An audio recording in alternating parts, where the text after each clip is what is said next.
Hello friends, வணக்கம் and welcome to Tamil பங்கு சந்தை. நான் உங்கள் கோபி. இன்னைக்கு கோபின்னு சொல்கிறதுமே ஒருத்தர் கமெண்ட் பண்ணதான் ஞாபகம் வருது. அதாவது கோபி உங்களுக்கு பாக்யலட்சுமி பிடிக்குமா ராதிகா பிடிக்குமான்னு கேட்டிருந்தாரு. அதாவது சன் டிவியில் பாக்யலட்சுமின்ற ஒரு சீரியல் வருது, அதில் கோபின்ற கேரக்டரை வச்சு சொல்கிறாரு. எனிவே அதுக்கான ஆன்சர் நான் அங்கேயே கமெண்ட் பண்ணிட்டேன். ஓகே, இப்போ நம்ம மார்க்கெட் பக்கம் வரப்போ இன்னைக்கு ஓவரால் மார்க்கெட் பார்த்தீங்கன்னா ஓரளவுக்கு வாலட்டலாகவே இருந்தது. ஆனால் end of the day Nifty 50 பார்த்தீங்கன்னா 5 பாயிண்ட்ஸ் இன்க்ரீஸ் ஆகி 0.03% பாசிட்டிவ்ல 17,345ல க்ளோஸ் ஆயிருக்கு.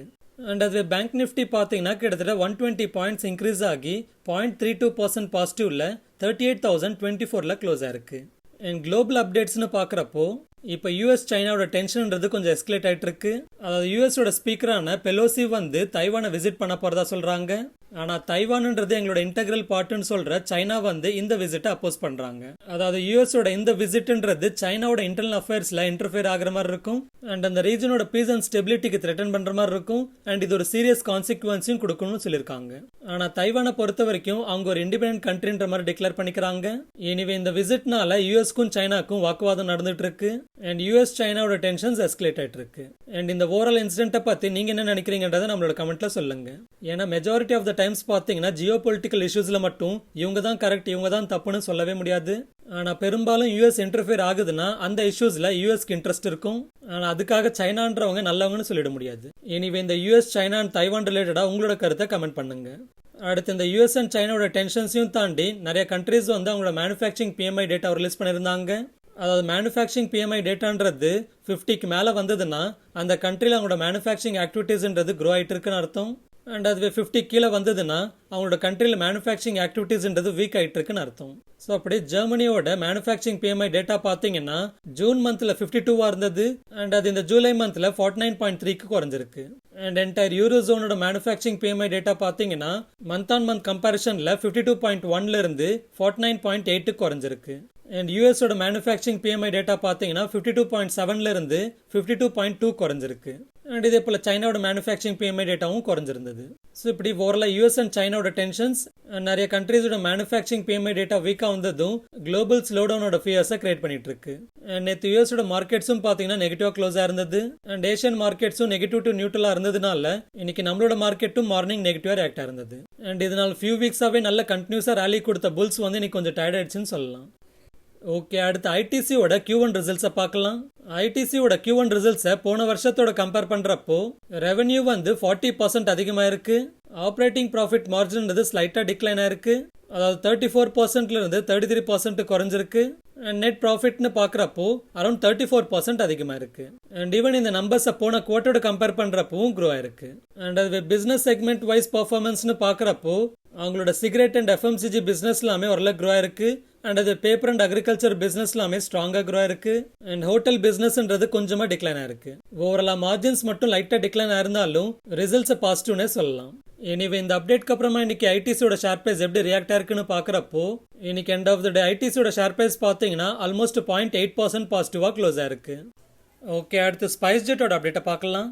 ஸ்பைஸ்ஜெட் ஏர்லைன்ஸ் வந்து ஏஏஐ அதாவது ஏர்போர்ட்ஸ் அத்தாரிட்டி ஆஃப் இந்தியாவோட இருந்த எல்லா அவுட்ஸ்டாண்டிங் டியூஸுமே கிளியர் பண்ணிருக்கிறதா அப்டேட் பண்ணிருக்காங்க. ஸோ இதனால ஸ்பைஸ்ஜெட் ஏர்லைன்ஸ் வந்து இனிமே ஏர்போர்ட்ஸ்ல கேஷ் அண்ட் கேரி மாடல்ல ரன் ஆகாதுன்னு சொல்லியிருக்காங்க.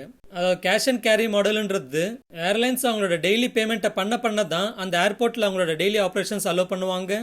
ஸோ இனிமேல் ஸ்பைஸ்ஜெட் ஏர்லைன்ஸ் வந்து அவங்களோட டெய்லி ஃபிளைட் ஆப்ரேஷன்ஸ்க்கு டெய்லி பேமெண்ட்ல இருந்து அட்வான்ஸ் பேமெண்ட் மெக்கானிசம்க்கு வந்து திரும்ப போறதா சொல்லியிருக்காங்க. அண்ட் ஈவன் ஸ்பைஸ்ஜெட் ஏர்லைன்ஸ் வந்து எல்லா அவுட்ஸ்டாண்டிங் டியூஸும் கிளியர் பண்ணதுனால ஸ்பைஸ்ஜெட்டோட 50 crore பேங்க் கேரண்டிஸ் அவங்களுக்கு ரிலீஸ் பண்ணிருக்கிறதாவும் சொல்லியிருக்காங்க. எனிவே இந்த ஓவரால் அப்டேட்ன்றது ஸ்பைஸ்ஜெட்டுக்கு பாசிட்டிவான அப்டேட்டா இருக்கு. ஸோ இந்த அப்டேட்க்கு அப்புறமா இன்னைக்கு ஸ்பைஸ்ஜெட் ஏர்லைன்ஸோட ஷேர் பிரைஸ் எப்படி ரியாக்ட் ஆயிருக்குன்னு பார்க்குறப்போ இன்னைக்கு எண்ட் ஆஃப் த டே ஸ்பைஸ்ஜெட்டோட ஷேர் பிரைஸ் பார்த்தீங்கன்னா ஆல்மோஸ்ட் 10.19% பாசிட்டிவாக க்ளோஸ் ஆயிருக்கு. ஓகே, அடுத்து தைரோகேர் டெக்னாலஜிஸோட Q1 ரிசல்ட்ஸை பார்க்கலாம். ஸோ அவங்களோட Q1 ரிசல்ட்ஸை போன வருஷத்தோட கம்பேர் பண்ணுறப்போ ரெவன்யூ பார்த்தீங்கன்னா 25% ட்ராப் ஆயிருக்கு.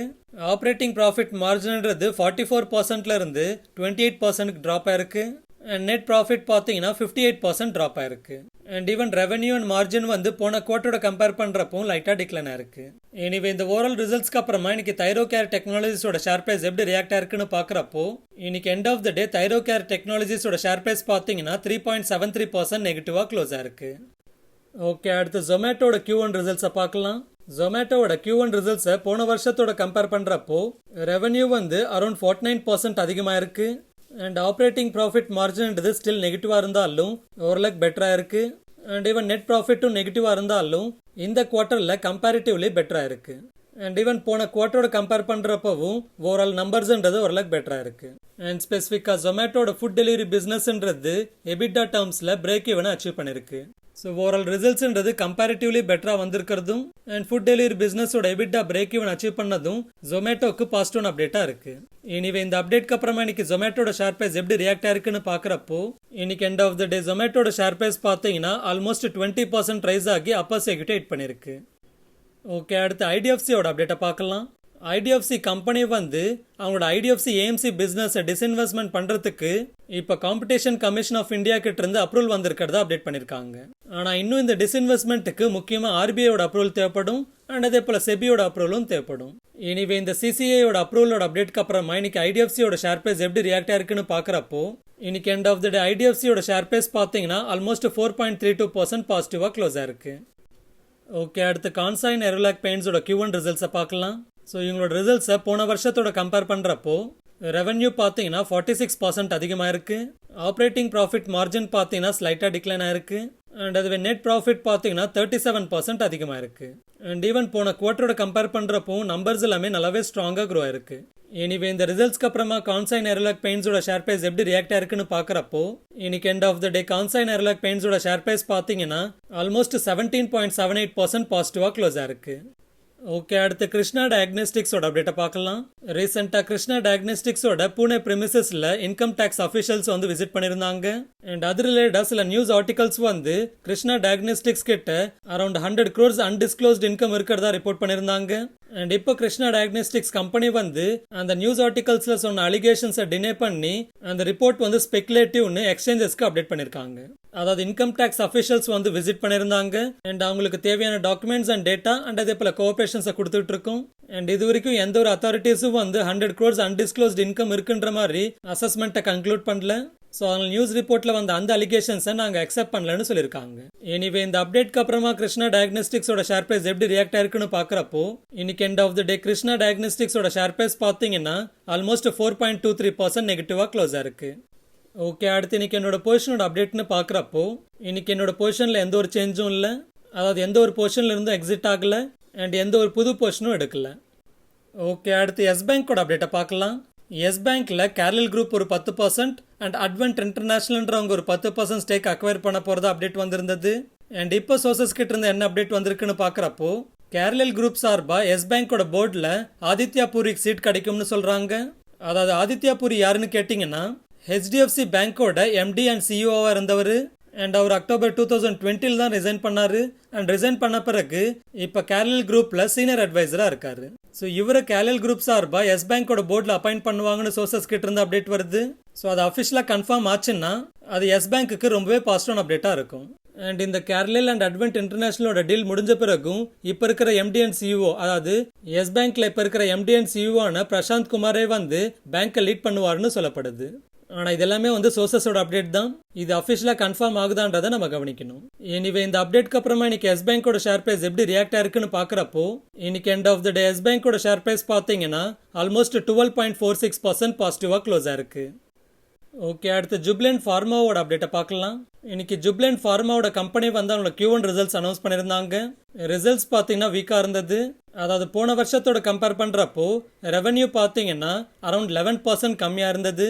மார்ஜின்ஸ் பார்த்தீங்கன்னா 23%ல இருந்து 13.2% கம்மியாக இருக்கு. அண்ட் நெட் ப்ராஃபிட் பார்த்தீங்கன்னா அரௌண்ட் 71% கம்மியாக இருக்கு. ஸோ ஓவரால் ரிசல்ட்ஸ் பார்த்தீங்கன்னா வீக்காக வந்திருக்கு. அண்ட் ஈவன் இன்னைக்கு மார்க்கெட் முடிஞ்ச பிறகு இந்த கம்பெனி ரிலேட்டடாக இன்னொரு அப்டேட்டும் வந்திருக்கு. அதாவது யூஎஸ் FDA வந்து இவங்களோட ரூர்கி பிளான்ட்ல இருக்கிற சாலிட் டோசேஜ் மேனுஃபேக்சரிங் ஃபெசிலிட்டியை ஆடிட் பண்ணதாகவும் அண்ட் அந்த யூனிட்க்கு இப்போ 6 அப்சர்வேஷன்ஸ் கொடுத்துருக்கிறதாவும் சொல்லியிருக்காங்க. ஸோ இதுவும் பார்த்தீங்கன்னா நெகட்டிவ் அப்டேட்டாக இருக்கு. எனிவே இன்னைக்கு ஜுபிலண்ட் ஃபார்மாவோட ஷேர் பிரைஸ் எப்படி ரியாக்ட் ஆயிருக்குன்னு பார்க்குறப்போ அவங்களோட Q1 ரிசல்ட்ஸ்க்கு அப்புறமா ஃபாலோ ஆனதுனால இன்னைக்கு end of the day Jubilant ஃபார்மாவோட ஷேர் பிரைஸ் வந்து ஆல்மோஸ்ட் 2.89% நெகட்டிவாக க்ளோஸ் ஆயிருக்கு. ஓகே, அடுத்து இந்த வாரம் எக்ஸ்பைரி ஆகிற நிஃப்டியோட ஆப்ஷன் செயின் பார்க்குறப்போ கால் ஆப்ஷன் சைடில் அதிகமாக ஓப்பன் இன்ட்ரெஸ்ட்ன்றது இப்போ இமீடியட்டாக 17,500 ஸ்ட்ரைக் ப்ரைஸில் பில்டாக இருக்கு. அண்ட் அது புட் ஆப்ஷன் சைடில் அதிகமான ஓப்பன் இன்ட்ரெஸ்ட்ன்றது இப்போ இமீடியட்டாக 17,200 ஸ்ட்ரைக் ப்ரைஸில் பில்டாக இருக்குது. ஆனால் இதே 17,200 ஸ்ட்ரைக் ப்ரைஸோட கால் ஆப்ஷன் சைட்லையும் ஓரளவுக்கு டீசெண்டான ஓப்பன் இன்ட்ரெஸ்ட் பில்டாக இருக்கிறதுனால சேஃபர் சைடுக்கு 17,000 ஸ்ட்ரைக் ப்ரைஸை கன்சிடர் பண்ணலாம். ஸோ இதோட டேட்டா படி பார்க்குறப்போ இந்த வாரத்தோட நிஃப்டி எக்ஸ்பைரி ரேஞ்சுன்றது 17,000ல இருந்து 17,500க்குள்ளே இருக்கும்னு எதிர்பார்க்கலாம். நிஃப்டி எப்படி இருக்க போகுதுன்றதை நீங்கள் என்ன நினைக்கிறீங்கன்றதை நம்மளோட கமெண்ட்ல சொல்லுங்கள். ஃபைனலாக ஃப்ரெண்ட்ஸ், ஒரு சின்ன ரெக்வஸ்ட். நம்மளோட ஒர்க் அண்ட் எஃபர்ட்ஸ் உங்களுக்கு பிடிச்சிருந்து நம்மளை சப்போர்ட் பண்ணணும்னு நினச்சிங்கன்னா நீங்கள் ஃப்ரீயாகவே சப்போர்ட் பண்ணலாம். ஸோ அதுக்காக நீங்கள் பண்ண வேண்டியது, நம்ம வீடியோட டிஸ்கிரிப்ஷனில் இருக்கிற நம்ம சேனலோட லிங்க் ட்ரீயோட யூஆர்எல்லை கிளிக் பண்ணீங்கன்னா ஃபர்ஸ்ட் ட்ரேடிங் ஆர் டிமேட் அக்கௌண்ட்டை கிரியேட் பண்ணுறதுக்கான லிங்க்ஸ் இருக்கும். ஸோ நீங்களோ இல்லை உங்களுக்கு தெரிஞ்சவங்களோ புதுசாக trading R demat account create பண்ணுறப்போ இந்த லிங்க்ஸை யூஸ் பண்ணி கிரியேட் பண்ணிக்கோங்க. ஆக்சுவலாக நீங்கள் டேரெக்டாக வெப்சைட்லேருந்து கிரியேட் பண்ணுறதுக்கும் நம்மளோட ரெஃபரல் லிங்கை யூஸ் பண்ணி கிரியேட் பண்ணுறதுக்கும் எந்த ஒரு எக்ஸ்ட்ரா சார்ஜஸும் இல்லை. ஸோ டேரெக்டாக வெப்சைட்லேருந்து உங்களோட அக்கௌண்ட்டை கிரியேட் பண்ணுறதை விட நம்மளோட இந்த ரெஃபரல் லிங்க்ஸை யூஸ் பண்ணி உங்களோட அக்கௌண்ட் கிரியேட் பண்ணுறப்போ நீங்கள் நம்ம சேனலுக்கு பண்ணக்கூடிய உங்களால் முடிஞ்ச சப்போர்ட்டாக இருக்கும்.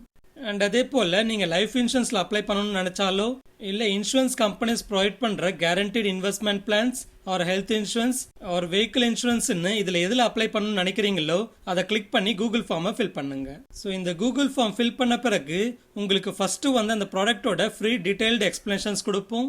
அடுத்து அதில் ஹேசல் ஃப்ரீ அப்ளை பண்ணுறதுக்கு ஹெல்ப் பண்ணுவோம். அண்ட் அப்ளை பண்ண பிறகும் லைஃப் லாங் உங்களுக்கான பர்சனல் சப்போர்ட் ஃப்ரீயாகவே கொடுப்போம். அடுத்து ஃப்ரீ ஃபினான்ஷியல் பிளானிங் கன்சல்டன்சி வேணும்னா இந்த லிங்கை கிளிக் பண்ணி கூகுள் ஃபார்மை ஃபில் பண்ணுங்க. அடுத்து ஸ்டாக் மார்க்கெட்டுக்கு லிங்க் ஆகாத அண்ட் அதோட வாலட்டிலிட்டி இல்லாத இன்வெஸ்ட்மெண்ட்ஸ் ஆன பாண்ட்ஸ், டெபஞ்சர்ஸ், இன்வாய்ஸ் டிஸ்கவுண்டிங்னு ஃபிக்ஸ்டு ரிட்டர்ன் கொடுக்குற இன்வெஸ்ட்மெண்ட்ஸ் பண்றதுக்கான ட்ரேட் கிரெட் ஆர் வின்ட்வெல்த்தோட அக்கௌண்ட்டை கிரியேட் பண்றதுக்கு இந்த லிங்கை யூஸ் பண்ணி கிரியேட் பண்ணிக்கோங்க. அண்ட் அதே போல் கிரிப்டோ கரன்சியில் ட்ரேட் பண்ணுறதுக்கான வேசிரெக்ஸ் அக்கௌண்ட் அண்ட் டேக்ஸ் ஃபைலிங் பண்ணுறதுக்கான குவிக்கோ அக்கௌண்ட்டை கிரியேட் பண்ணுறதுக்கும் இந்த லிங்க்ஸை யூஸ் பண்ணி கிரியேட் பண்ணிக்கோங்க. அண்ட் ஃபைனலாக நம்மளோட சோஷியல் மீடியாஸில் கனெக்ட் ஆகணும்னா, அதாவது Telegram channel, Instagram, YouTube, Twitter and ஃபேஸ்புக்கில் கனெக்ட் ஆகணும்னா இங்கே இருக்கிற அதோட லிங்க்ஸை யூஸ் பண்ணி கனெக்ட் பண்ணிக்கோங்க. முக்கியமாக நம்மளோட டெலிகிராம் சேனலில் கனெக்ட் பண்ணிக்கிட்டீங்கன்னா மார்க்கெட் டைமிங்கில் வர அப்டேட்ஸ் எல்லாமே உங்களுக்கு வந்து சேரும். அண்ட் ஈவன் ஒரு ஸ்டாக்கை பற்றி அதோட பாஸ் டேட்டா எல்லாமே தெரிஞ்சுக்கணும்னாலும் நம்மளோட டெலிகிராம் சேனல்ன்றது உங்களுக்கு ரொம்பவே யூஸ்ஃபுல்லாக இருக்கும். ஃபார் எக்ஸாம்பிள், நீங்கள் இந்தியா புல்ஸ் ஹவுசிங் ஃபினான்ஸை பற்றி ப்ரீவியஸாக என்னென்ன அப்டேட்ஸ் வந்திருக்குன்னு தெரிஞ்சுக்கணும்னா நம்மளோட டெலிகிராம் சேனலுக்குள்ள போய் பார்த்தீங்கன்னா சர்ச் பட்டன் இருக்கும். ஸோ அந்த சர்ச் பட்டனை கிளிக் பண்ணி இந்தியா புல்ஸ்ன்னு சர்ச் பண்ணுங்க. ஸோ அப்படி சர்ச் பண்ணதுமே இந்தியா புல்ஸ் ரிலேட்டடா என்னென்ன ப்ரீவியஸாக அப்டேட் வந்திருக்குன்ற டேட்டா எல்லாமே இங்கே லிஸ்ட் ஆகிடும். அண்ட் ஃபைனலாக இந்த வீடியோ பிடிச்சிருந்தா லைக் பண்ணுங்க, சேனல் பிடிச்சிருந்தா சப்ஸ்கிரைப் பண்ணுங்க, உங்களுக்கு ஏதாவது கேள்வி இருந்தால் கமெண்ட் பண்ணுங்க.